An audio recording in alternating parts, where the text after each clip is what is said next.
Ramappa temple మీకు ఇప్పుడు ఉందో లేదో తెలియదు నాకు.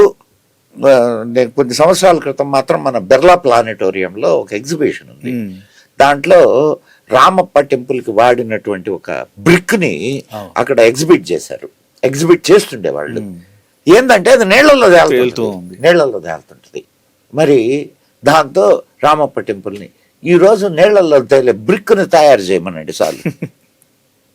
మనకు సైన్స్ డెవలప్ అయింది కదా. అండ్ మీరు రామప్ప టెంపుల్ని కానీ చూస్తే శాండ్ మీకు ఆ శాండ్ మీద నిర్మించింది అది. ఆ టెక్నాలజీ ఈ రోజు లేదు. ఈ కాకతీయులు అన్నీ కూడా అంతవరకు ఎందుకు 1000 స్తంభాల గుడి ముందు 1000 మండపాలు, అదే 1000 స్తంభాల మండపాన్ని తీసి మళ్ళా కట్టడానికి ప్రయత్నం చేశారు.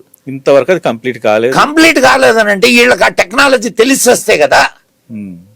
శాండ్ బాక్స్ టెక్నాలజీని ఇప్పుడు మన వాళ్ళు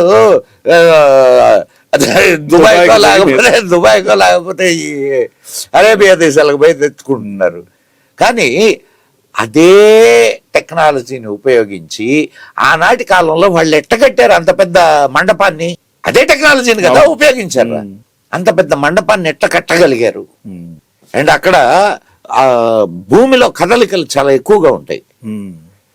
ఇప్పుడు మీరు ఒక రామప్ప టెంపుల్కి కానీ వెళితే రామప్ప టెంపుల్లో మధ్యలో ఉన్న అంటే మండపం అంటే లోపలికి ఎంటర్ అయ్యేటప్పుడు అవి ఇప్పటికీ లేసున్నాయి కొన్ని.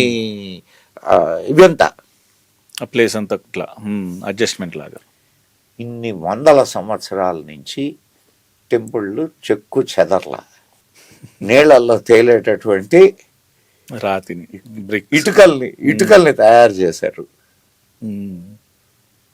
ఇంకా ఏమంటారు మన వాళ్ళ